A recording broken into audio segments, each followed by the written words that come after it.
when you're at that point where your body is starting to shut down, a therapist like cannot help you. You've got to get medical help. And so I actually went to a doctor, and this was so scary. The doctor told me, she was like, if you hadn't come in, this could have killed you. Wow. She prescribed me anti-anxiety and antidepressant. Immediately, I was able to sleep, and then I was able to get like healthier. I was able to breathe. I was able to, like, with that kind of mental clarity and without that boundary, I was able to say no to more things, which then allowed me a little bit more time to spend with my kids. I mean, yeah, there's sometimes that we just push ourselves and push ourselves and push ourselves, and it's not going to disappoint anybody if I say no to doing a project, if I say no to going to a family picnic because I don't want to. I want to stay home and just chill for a second. We believe that you are strong by design, and you were made in God's image to have a strong body, mind, and spirit. You're listening to the #1 strength and health authority podcast in the world. So let's get ready to unlock your potential and transform your life in today's episode. Hey, what's going on? And welcome to another episode of the Strong by Design podcast. We release a new episode every Wednesday, and it is so good to be with you once again today. We have a really fun episode. As I've been just kind of looking over the cultural temperature, I guess, as it were, and seeing more and more on the rise, we see high anxiety, we see high depression, and people all over really the country and the world struggling with mental disorders and mental issues and trying to get through just the craziness that is the life that we live in 2023. And we have a really cool guest with us today who not only had some of these struggles herself, but also came up with a cool tool in order to tackle this, not only for herself, but is now open and has a podcast. It is called the Dreamful Podcast, and it is designed to help people who are struggling with depression and anxiety, and you can correct me if I'm wrong, Jordan, but the idea is that it helps them sleep at night, as a lot of times people that are struggling with this have a hard time sleeping. They have a hard time shutting their brains off and getting a good night's sleep. And we know that if you're not getting good, healthy sleep, that it affects the rest of your health when you're awake. That if you're not getting good sleep, it messes with your mental status. It messes with your physical status and your spiritual well-being. And so I'm excited to have Jordan with me today, and Jordan is going to share with us a little bit about our podcast. She's going to share a little bit with just her own story and her own struggle and how she has been able to battle that and combat that and with herself and her family. And so, hey, Jordan, thank you so much for being with me today. Thank you so much for having me. Really excited to be on the show. Yeah, Jordan not only does Dreamful Podcast, you're also, what is the Buzzsprout podcast that you're on? I also co-host Buzzcast, which is the podcast about podcasting for podcasters. It's very meta from Buzzsprout. So Yeah. It's all over the place, doing incredible things, and thank you so much again. I just want to say for taking the time to be with me today. We actually met at the podcast movement, which was... How long ago was that now? A month and a half ago, maybe? It feels like it was last weekend, but I think it was a while ago. Yeah, time. Actually, I was at my niece's wedding the exact same week, and we just got a thing that said it was, or I think my mom wrote and said, hey, I can't believe it was 6 weeks ago. So it was 6 weeks, which is just crazy because time flies.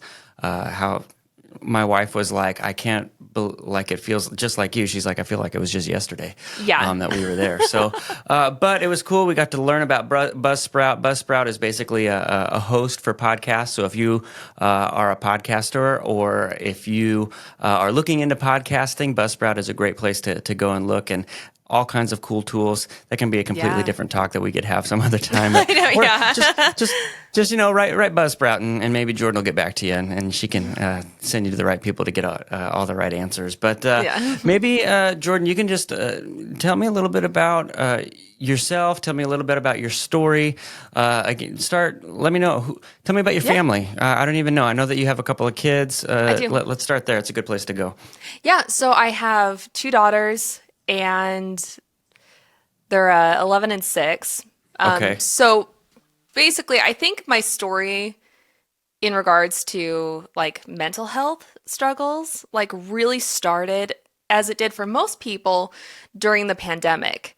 My husband was an essential worker. I was 29 at the time, and I was trying to figure out what I wanted to do with my life. I was on the cusp of 30, and I was just like, I feel like I have to figure something out. And I didn't like my current job. And so I was trying out new things. And so I wound up being very good at the new things that I was trying. And it turned into 4 jobs. Okay. So I was working like 4 side jobs, which is a lot. And then the pandemic hit. And suddenly I was also doing like daycare and homeschooling for both of my girls.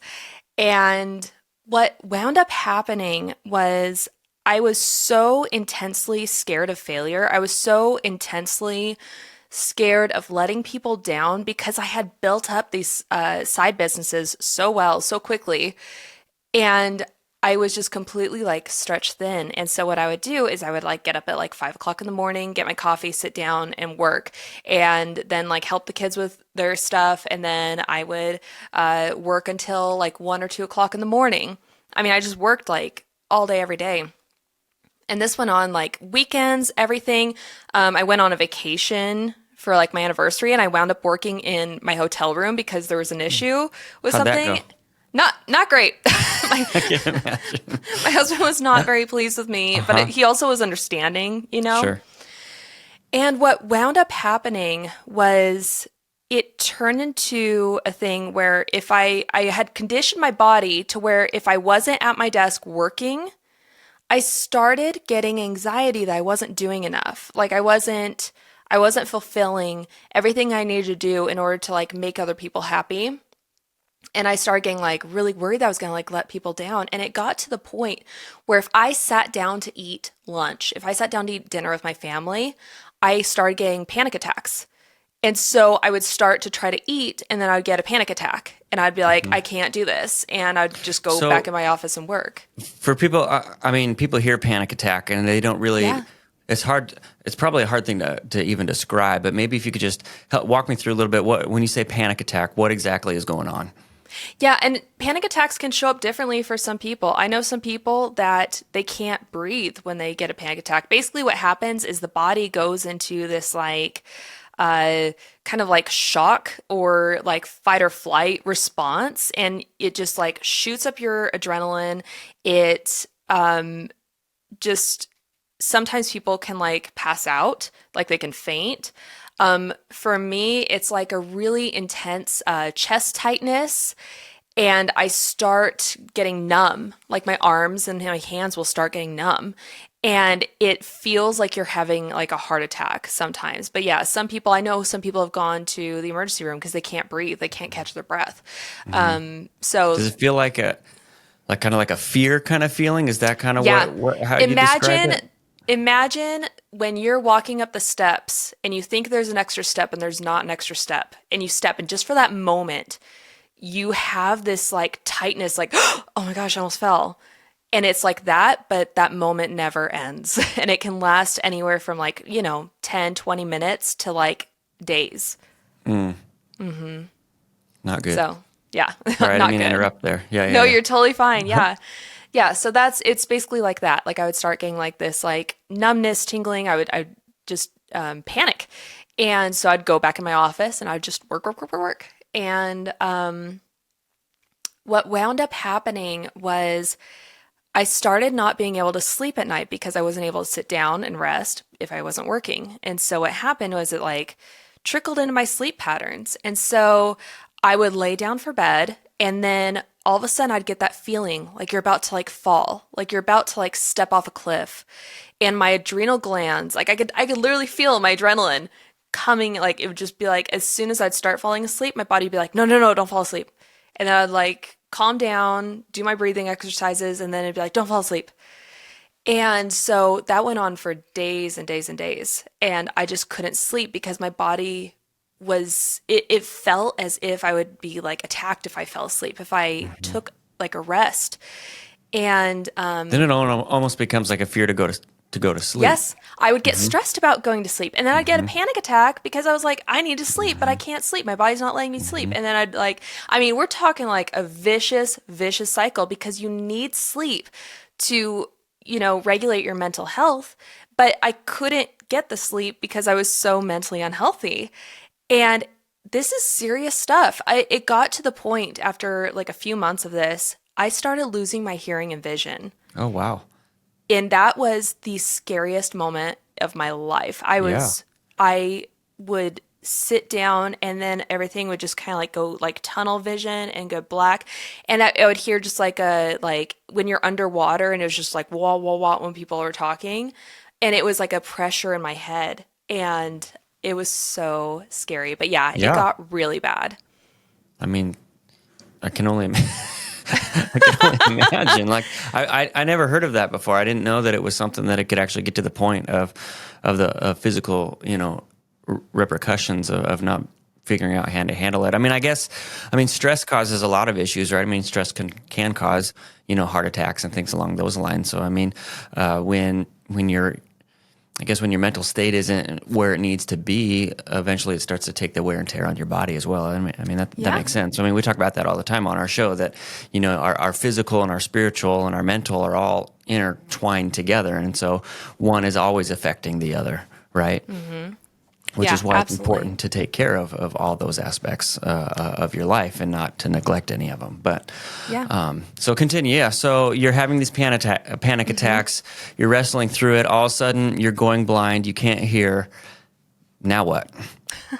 Now I tell my husband, I think I need to go to a center because I am freaking out. How is he responding through all of this, by the way? Does he seem concerned. Supportive, or is he like, you're okay, whatever, No, he was concerned far before I was because he, both of his parents are counselors. So he sees these like warning signs, and I'm the type of person that's like, I'll be fine. This is just a rough patch. I'm going to work through it. And I kind of bought into this, I want to say like the hustle culture. Like you have to hustle. You have to work hard for what you want. And I was like, I'm going to be 30. I have to work hard for what I want.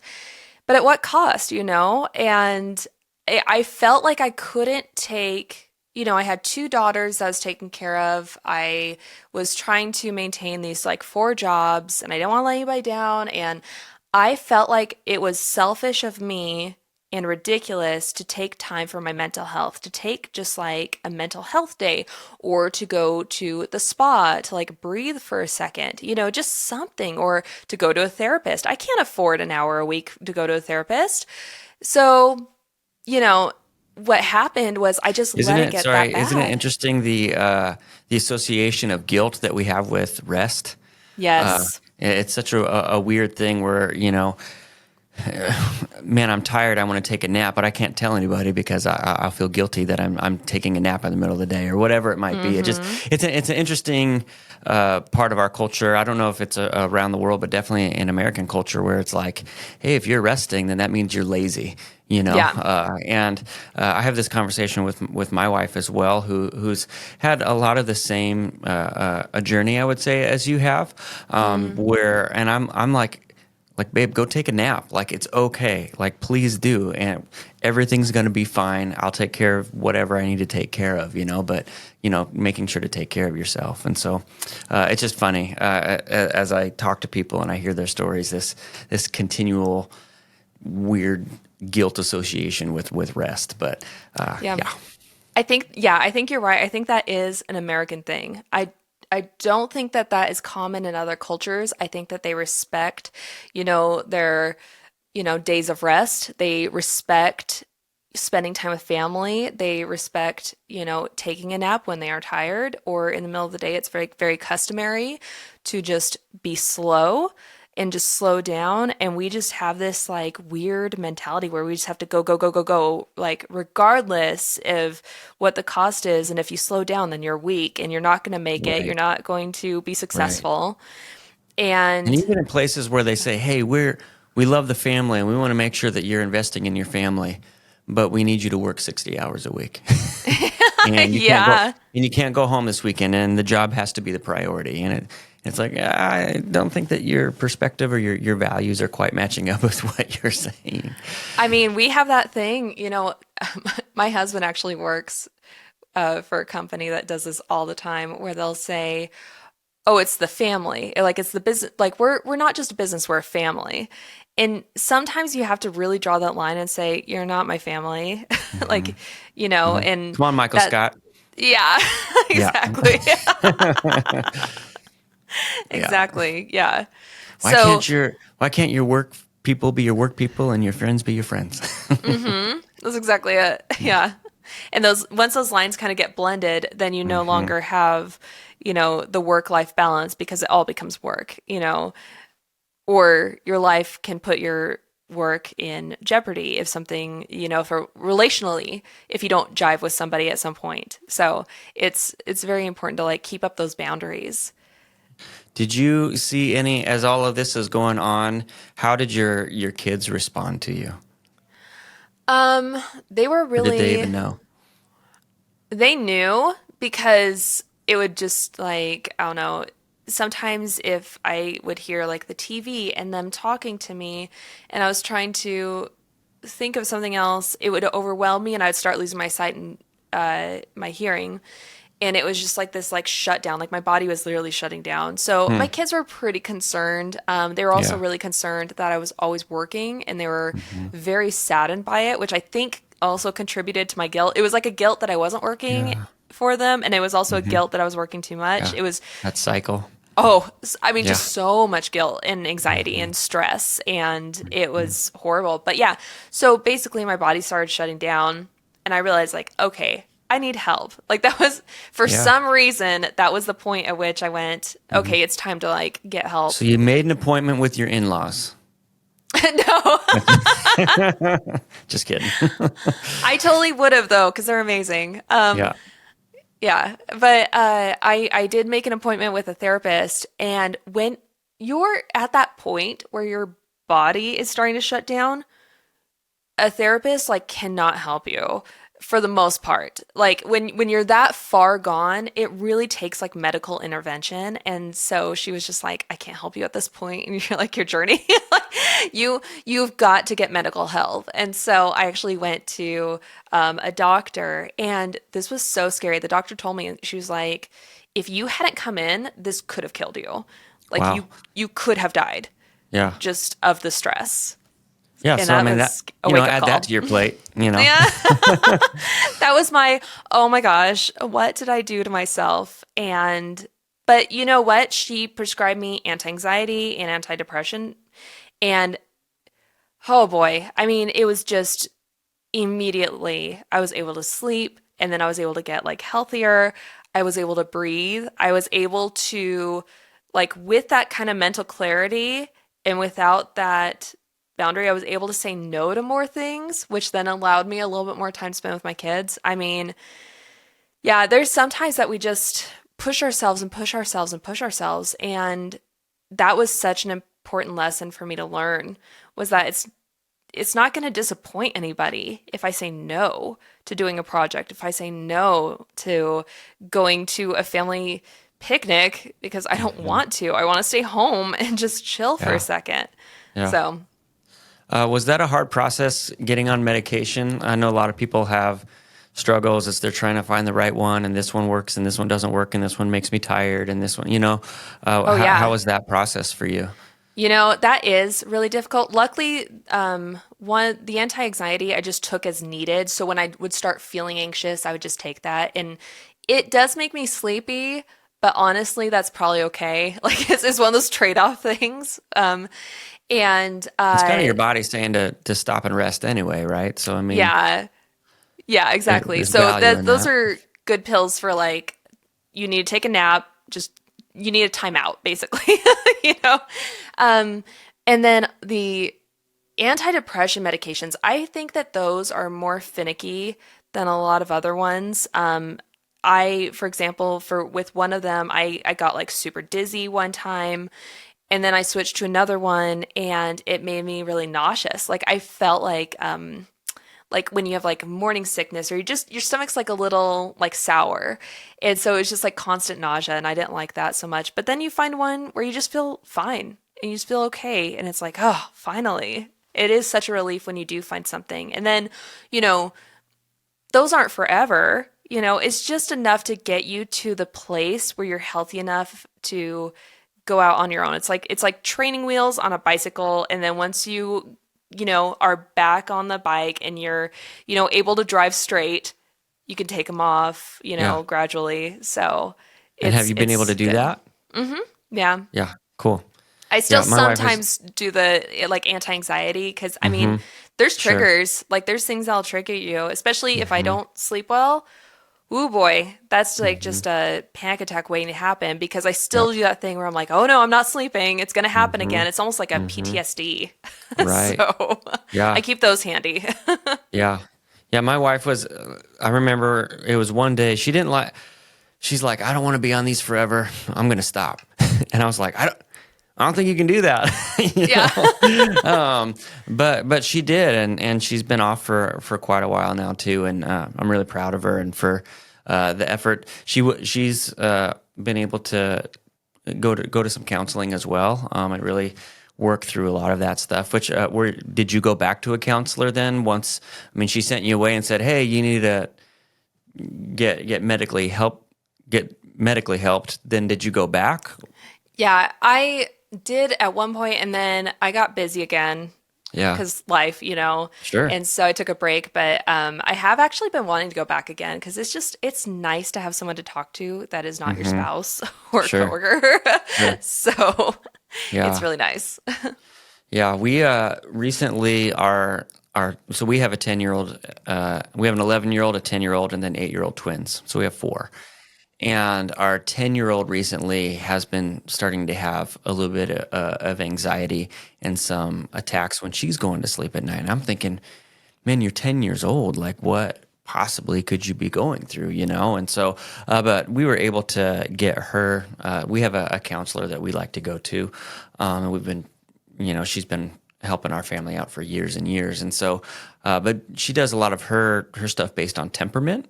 And so you do like a temperament assessment to see, hey, because we all interact with the world differently, right? You have introverts, you have extroverts, you have people who like control, you have people who don't like control. And so kind of a lot of our issues will develop out of, based on our temperaments. And so it's been not good what she's been going through, but then hearing what our counselor has to say and helping her walk through that and helping her grow and develop in that. And I don't know. I know that with COVID, for sure, we were all trapped in our homes and things like that. But I do see that just the up and coming generations, the percentages are a lot higher as far as depression and anxiety and suicide rates and all of these things. And it just makes me think, what is happening in our culture that is causing these issues to happen so much. It feels like so much younger. I mean, that's Hmm. kind of my assessment. I don't know if you see that as well. I just kind of I'll throw that back to you. I don't know kind of what your take on that is, or if you even thought about it. I haven't thought about it so much, but just hearing you talk about that, I'm reminded of I forget what that documentary is called, and it was such an important thing. But it was about how social media Yes, affects I know it children. on Netflix. Yeah, why am I not thinking of The what that Social is? Experiment. Thank you. Yes, Yes. and I'm really Don't quiz reminded me of on my that. references because I I got the good know. references. I am reminded of that though because Hmm. I mean, I think that kids are exposed to so much more, and there's just all this noise. When we were kids, I remember it'd be like a Saturday, and if I didn't have any friends around, it was just like me and my Legos or me and whatever else I wanted to do. And there's just so much quiet. We didn't have phones, we didn't have things like entertain us. And these children are just constantly bombarded by content. They're constantly just, and imagine how loud that would be to like a developing brain. And I think, especially, you're talking Wait, about their like your brains aren't 10, developed yet? yeah, wild, right? Yeah. And, talking about your 10-year-old, my 11-year-old, she's been struggling. She just went to middle school this year. This is her first Yep. year in middle Yep. school. For our son as well.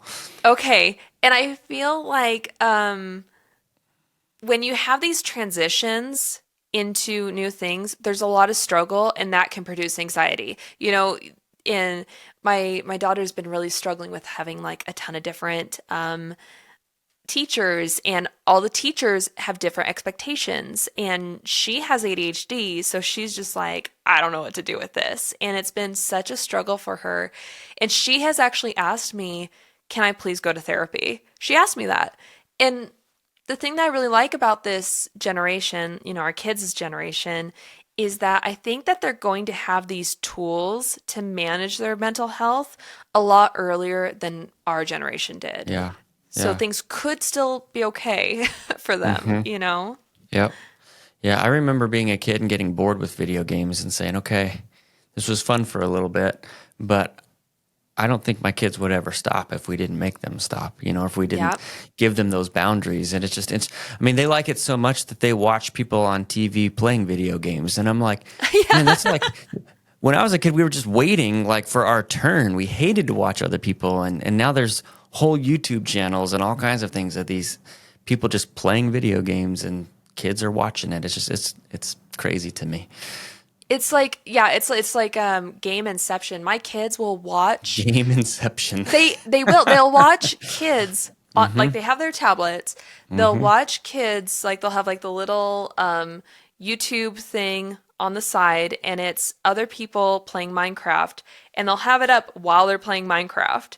And it's almost like this like mirroring thing, or just they feel like they're a part of a community playing Minecraft with other people. And yeah, it's really weird. Like, Yeah. I don't fully understand it, and we've banned some of them from in our house because even those have weird content that ends up coming Yes. through, and you're like, okay, you can't watch him anymore. That's done. Yeah, right? Exactly. But I found that like what's really interesting with my kids is, you do the punishment of you're gonna have to take away tablet. Like you can't have tablet this week because you've been acting up, you have an attitude, whatever.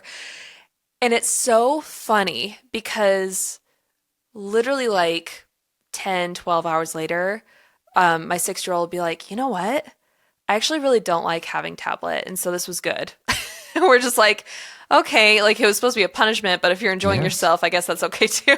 yes, our kids will do the same thing where they're Yeah. done with, like, the day is over and they're like, wow, we were a lot nicer to each other today, and I wasn't so upset with it. And I'm like, yes, but then it's like that is quickly forgotten, and the next Yeah. day it's like, oh, can I play? Yeah, our kids have to earn time, and so they do chores or whatever, and so instead of getting money, they earn electronic time. Oh, that's And smart. it is smart, except when you have 4 kids, and then they're like, hey, we all have an hour of time, and they end up playing video games for 4 hours because they're all just watching the TV as the. And I'm like, okay. yeah. I said, okay, hold on a second. You guys are manipulating the system here just a little bit. If you and so I had to tell them, if you're watching someone else play, that counts as your time too. And so then now they're figuring it out where they can't do it all the time, but. They'll find another loophole someday. Oh man, they're always finding loopholes. They're very clever, these guys. But yeah, so we're figuring out stuff with our daughter, and she is getting better. She's still having some trouble, like falling asleep at night and things like that, and we're working through some of that stuff. We switched to homeschool this year for all of our kids, and so that's a big change. My wife's job changed, and so there's been a lot of change that has happened that I think that. She's just trying to figure, she doesn't know how to process it. And so it's coming out of feeling kind of like chaos or out of control. But we're figuring it out, right? We've used I know that so we'll get to your podcast here in just a second, but what we've used for our kids is a CD that was given to us when our first born was born. It was like a present that we got, and it was called Scripture Lullabies, and it's like Bible scriptures like put to music, and he's 11 years old, and they still listen to it like every night as a way to just lullaby them to sleep. And so having that, I think, is important. It's an important tool to help them fall asleep. And so I know that for you, originally, before you started your podcast, you wanted to start recording bedtime stories for your girls, right? Am I remembering that correctly? Yeah, that's exactly what I did. I started the podcast for my kids for that exact reason. Gotcha. Because they So like it was listening to always things. intended to be a podcast. Yeah, it was. Yeah, Yeah, okay. I yeah. thought maybe you just recorded it and just like played it for them at night or something. I recorded it with the mindset that like no one else would ever listen because who would listen to my podcast? And it wound up being a little bit more than that, but yeah, Yeah. that's Well, tell us that's how about it it. Tell started. me this is your chance. Go ahead and this is your non-shameless plug, I guess, if you Oh, here want we to go. do that. Yeah, there you go. No, it's actually like a really funny story because, my kids love listening to things to go to sleep, but the problem is like sometimes I'd catch them um changing, like I would put on Spotify for them, like gentle music, and sometimes something else would be queued up and it would be like an energetic song, or sometimes I'd go in and they'd be listening to like the Death metal. Trolls. Yeah, exactly. No. The Trolls soundtrack Yep. or something like that. And I'm Sure. like, this is a little Yep. too high energy. And They're the kids were dancing just on their like, beds. right. No, they would be sleeping to it, which was really weird, but Yeah. whatever, works for them. Mm-hmm. But I wanted to record like bedtime podcasts for them because when I was on my own mental health journey, I listened to a lot of like bedtime story podcasts because when it's quiet, your brain has a moment to like just kind of like overthink, and like you start running through things if you're not somewhat distracted, if you don't have your brain, you know like white noise or music, or like I said, like bedtime story podcasts. My favorite when I was sleeping was Sleepy with Otis Gray. I love that podcast. And so it just felt like a warm hug, listening to someone else talking, and I just felt like safe. And I wanted that for my kiddos. And so I started that. And then after a couple years, like, of doing the podcast, I realized that a lot of my listeners, like, I would do listener surveys. I would have people write in and making comments or writing me on social media. And it was so funny because I realized, like, oh, my audience is no longer children because I started it for kids. And then it was really funny because, I mean, just adults would be writing in, and it was just all ages. We're talking like, these guys in college would write into me and be like, I know it's like weird because I'm a dude in college, but I really like your Mm-hmm. podcast. And then I would have Mm-hmm. like a 7-year-old woman that like loves to listen to it every night because she doesn't like sleeping alone, or someone who has Yeah. been through trauma and they need it to sleep. And so I took my podcast out of kids and family and moved it into mental health because it just turned out to be really important to people to have Mm-hmm. that. And, I'm thinking about your kids with their scripture lullabies. Another thing that's like really important for people when they sleep is having that repetition, like that familiarity, because it does feel safe. You know it. And so a lot of people who listen to like sleep podcasts are very, very loyal to that particular podcast, and they don't want to listen to other ones because that's their like Mm-hmm. safe place. And you want to feel Yeah. safe when you're sleeping. Mm-hmm. So, It's familiar. yes, exactly. Mm-hmm. Mm-hmm. No, that's good. And what exactly do you write? Are you writing your own stories? What are you reading on your podcast? I started doing that. I just like kind of played with writing. I have like 2 original stories I did really early on when I started my podcast. And I was like, man, that's so much work.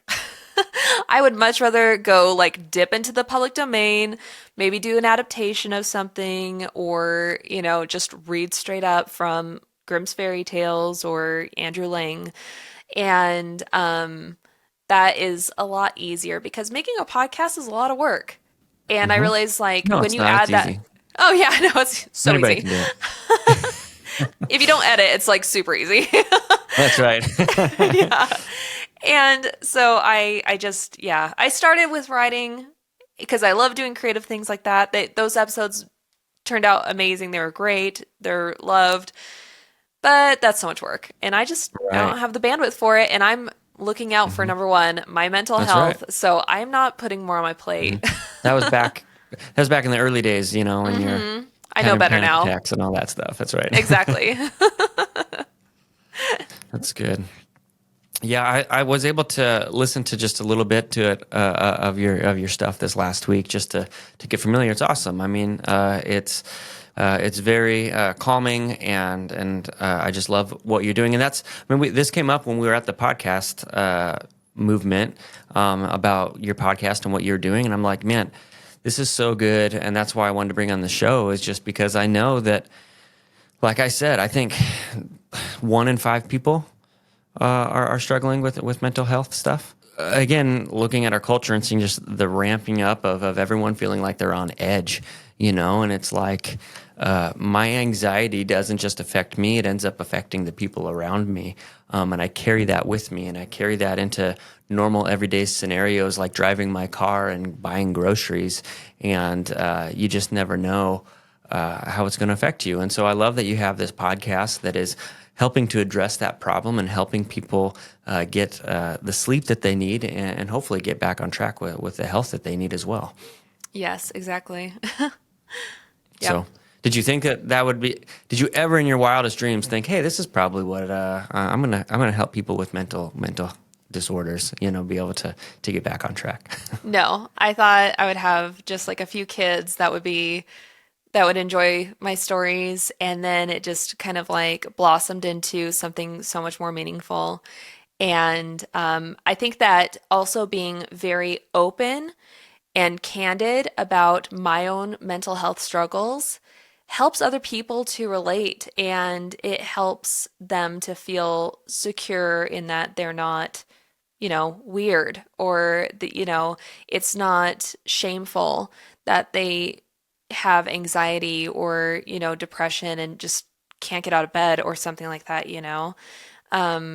So I think that it's really, really important to, I didn't expect to have a platform in order to like reach so many people, but it's so meaningful when people will write me and be like, man, I had this traumatic experience and I struggle with anxiety, and you talking about it and just listening to this has helped me so much because I couldn't sleep and I would just panic, and so it's pretty cool. It's cool to be able to talk to people, and so many others have the same issues, but we're like together a little bit.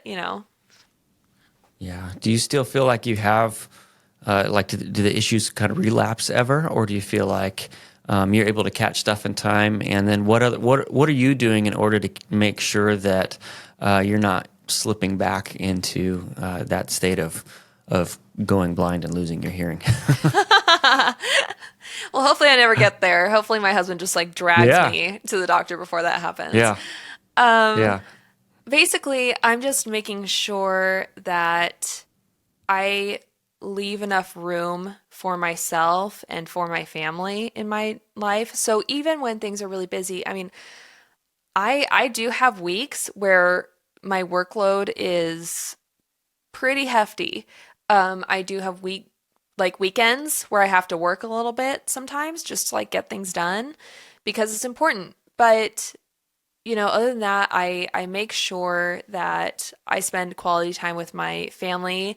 I make sure that I take time. This is such a silly thing, but like I find that when I cook dinner, like from scratch, just like a really intricate dinner, and it takes me like an hour, hour and a half, there's something very meditative about doing something with my hands. So I try to do that. I try to go to the gym because, physical activity helps, or go for a walk. Sometimes I'll start getting anxious, and my husband will say, "Hey, do you want to go for a walk downtown?" And we'll just do that for like 10 or 15 minutes and just walk around. And I swear there's something about being out in that fresh air and not in the place where I'm starting to have that stress and anxiety that takes me out of it, even just for a minute, and I'm able to kind of like reset. And then it doesn't go into like a full blown anxiety or panic attack. So just little habits like those, just taking these like little moments, even if it's just like 10 minutes, to say, you know what? I feel like I have some anxiety coming on. I'm feeling stressed right now. I'm feeling jittery. I'm feeling my stomach's not great. Just recognizing those symptoms and saying, you know what? I think I need to like take a step back and, go put around the garden for a second or, you know, I don't know, just whatever makes you Sure. happy for 2 seconds, What like do you vacuum. what at what point would you say, hey, you're at a place where I think it'd be good for you to go go talk to a counselor? Is there a point that you think that someone would get? At what point would you say that to somebody? I think if somebody was having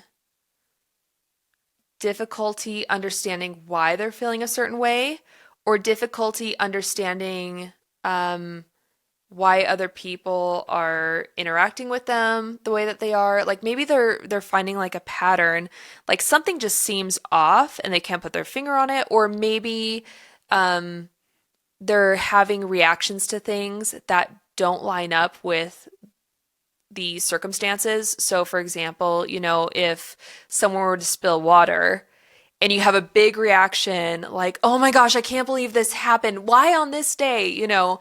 It's usually when your reactions and your emotions and the way that you interact with people doesn't line up with what's happening and the situation, that's usually a good indicator that there are like expressed emotions that you really need to take care of, even if you're not aware of it. And usually you can tell if you're just like, oh man, I blew up on my kid over this thing and that was so stupid and I have to go Hmm. like apologize. Like usually you're probably under stress and Hmm. maybe you need to like just take a step back and think Yeah, about that and talk with somebody. yeah. Figuring out good tools to manage that stress, which is Yes, going to look different for everybody. But exactly. Exactly. um, I don't manage my stress very well either, and I end up getting migraines. And so my wife is Oh, like, yeah.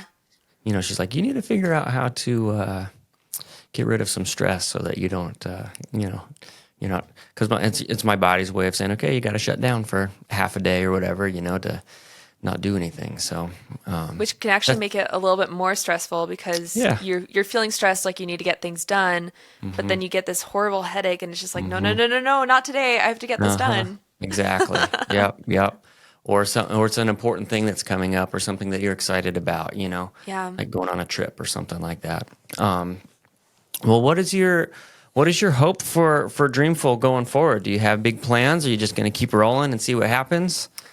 I'm just going to keep rolling with it. Things seem to Hmm. be working really well. I feel like I'm in a good groove with it. And it just, my podcast is just like, it is what it is. And if I make too many like changes or do too many like grand things with it, it would probably really put people off because they're familiar with it. So I have to stick to my formula, but that's okay too. I'm pretty happy with it. Yeah, that's good. I think it's great. Yeah. Well, I really appreciate you, Jordan, coming on and being able to Thank to be you. vulnerable with your story about how, with you, your family, how I'm still just kind of blown away the idea of you know having those kind of physical ramifications of not dealing with stress and anxiety and depression and all of the things that it can do to you. So Hmm. thank you so much for sharing that. Thank you for your podcast. Thank you for helping bring awareness to how people can get help, because I know that people they want to get help. People don't want to be in that state. People want to get better. Yeah. So I appreciate you. And again, go check out Jordan's podcast. It's just Dreamful Podcast, right? Dreamful bedtime stories. But I call it Dreamful Podcast as Okay. well. Either one will get you Okay, there. Dreamful Bed. Okay, yeah. Go Google Dreamful, and I promise that you'll find it. We'll also link it below so that you have access to that. If you're having struggles, or if you have questions, or you just have a comment about your own story, please feel free to comment below or to write us and let us know what's going on. Again, Jordan, thank you so much for being here. And as always, we will be back next Wednesday with a new episode for you. So have an incredible week, and we will catch you next time. Thank you so much for listening to the Strong by Design podcast. If you found value in today's episode, please subscribe so that more people can find out about our show. Plus, you don't want to miss any future episodes with the amazing guests and topics we have lined up for you.